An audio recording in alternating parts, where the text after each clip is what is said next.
Hello and welcome back to LD Carlson. Today we're going to be taking a really quick look at a great fresh fruit option for your brewing.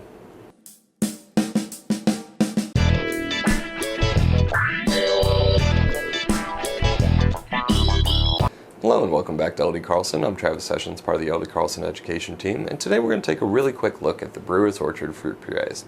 Now, I'm personally a huge fan of brewing fruited style ales, and I find myself going to the brewer's best natural flavorings as my primary go-to.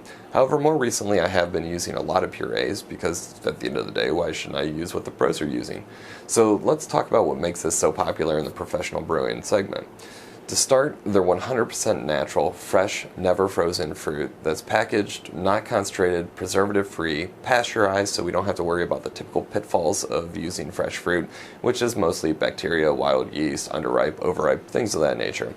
These are all grown in Colombia, South America, so they benefit from the Pacific and the Caribbean growing climates for year-round fresh fruit, and they also have the nutrient-rich runoff from the Andes Mountains. On the business side, I should probably say that they're fully audited and inspected by the FDA to meet all the HACCP requirements. These come in 4.4 pound packages, so they're ideal for the homebrew setup. I personally use them in my secondary fermentation. I like to add them as I'm racking over from primary to secondary, but there are a couple of different schools of thought whether you should use purees in primary or secondary, and we'll leave that up to you to decide. If you're a professional brewer watching this, don't worry, we have you covered too. These come in 11 and 44 pound packages. So if you're looking for that next great brew day idea, we highly recommend checking out the Brewers Orchard Fruit Purees.